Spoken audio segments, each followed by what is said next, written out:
Welcome back to Dez's shed. Now I've just been, my old Scotch hammer, the wooden handle snapped.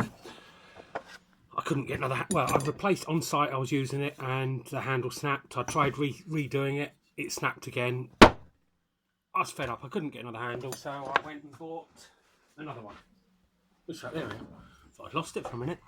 There we are. So I've just been getting some of the old heads out, ready to load them up in here. You get these little packs of Scotch combs. Now I'll show you what I do, and I'll just load it up. There we are, gently. Don't want to damage the tips, but there we are. Maybe if I, yeah, hit it on a bit of wood or something, that'll drive in as I go now.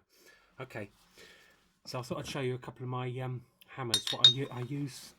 Okay, the Scotch hammer is designed really for chipping plaster, light stone, light brick, block, just for getting a key. I've been using it, where I've been using it at work is for concrete, just getting a bit of a key, overcoating some concrete, putting some patches on where there's some holes in the ground.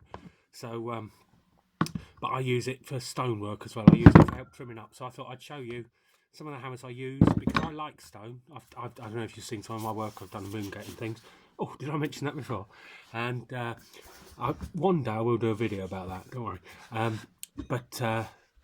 So stone, I like it. It's a natural material. It comes from the ground here. I can dig it. It's eminently recyclable. It's a natural material, so you can impart some of the more skill you and effort you apply to it. It's a true creation rather than something that you're just buying in. It's of the area. It's vernacular. It brings much more character than anything you can buy. And what I feel is you introduce skill into something. If you bring skill to it, you can take any material and put skill in. That's truly original. That's timeless. You know, other things come and go. Anyway, I'll show you some work. I thought I'd get a couple of some of my Ceredigion mudstone here from here.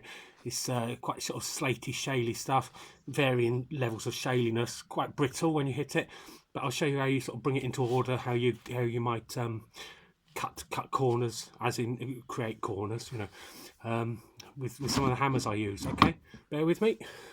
I showed you the Scotch hammer, didn't I? You know, I also use a brick hammer. Okay, I like solid shafted things rather than wooden handles tend to snap, as I've just, as you've seen. Tubular handles tend to snap as well. They get fatigued. Even solid handled things do snap in the end. This one's a forged steel one from Screwfix. I no longer do them. The rubber handle kept sliding off, so I had to put a little loop of steel through the hole there, little loop of wire to hold the handle on. But this is my favourite at the moment. It's quite light. This one isn't the heaviest, but it's quite handy for marking, and the tip hasn't broken off yet. Okay, another hammer I like. Okay, this beast. This is quite heavy. Gorilla roughneck gorilla hammer or something like that. Oh, you have to excuse the glasses. Okay, so you've got quite a bit of weight, so the force that comes down with the one end, but then if you turn it round, you're sort of increasing the pounds per square inch with this one, so that's great for shattering things, you know. That's good for breaking stones. You know, if you've got big stone you want to drive stuff in. I've got like I've got some pretty hefty chisels if I want to break some big stones. Want to sort of mark some lighter ones. Lighter chisels. I just bought this one. It's quite cheap, but just for trimming around the edges. But brick hammer's the main thing, and then the Scotch hammer just for sort of creating a face. Now I'll show you some of the sort of. Here's some stone that's been laid. Then, okay, you can see as it comes, the strata has left the stone not. It's not dead in line, so you can see the trim marks here. I think it makes a better job. You can use your stone. You sort of trim marks where I brought it into line. You can see quite a lot of these have been tooled to a light degree. The more time you spend on them, you can really square them up, but that's a lot of effort. And you know, you can see they haven't got a full 90-degree stone. They tend to have a angle on them, so if you just trim up the face, you can bring them in. Then you can see there.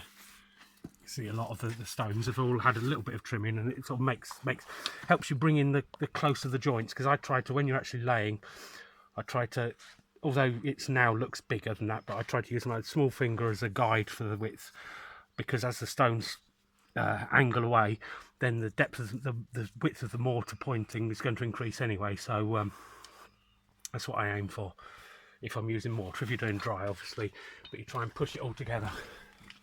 So corners aren't natural, you know, you've got to create those. That's got to be done with a hammer then, sort of brought into line. You can see, as I say again, quite a few of them have been tooled. I've tooled this corner here because I wanted a curved corner here, stepping up to start squaring up later. Now let's have a look. I'll get some stone now. So here I have a pile of stone that I've dug out at the back of my house here.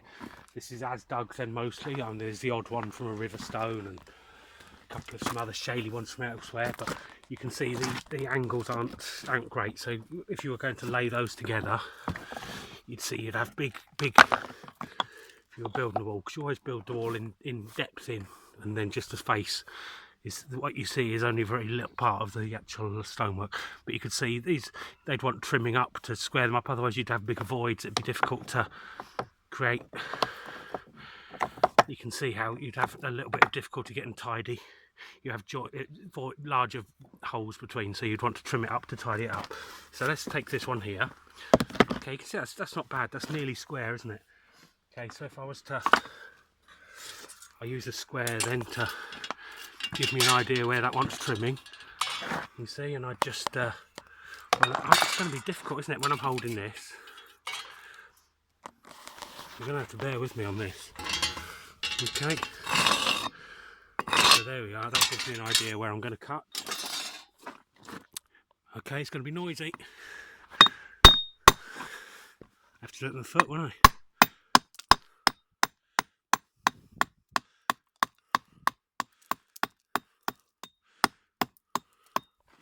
So you can see that sort of gives got a little bit of a nick here still, so I'd want to trim that in. And again, the Scotch hammer will be used for that as well. Might get a better, well, I haven't fully lined that in yet, have I? I haven't bedded it in, there we are. Okay, so I'd want to probably,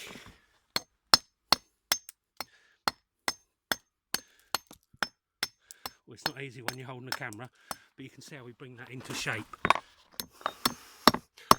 And I'm not holding the stone as well. I'm really going to have to invest in a few more bits and pieces for, look, I'm shaking the camera now. I think you've got the idea, okay? Anyway, some other time I'll bring you a video of maybe building something. I have got an arch in plan, but I haven't done it yet. Okay, thanks for watching. See you again.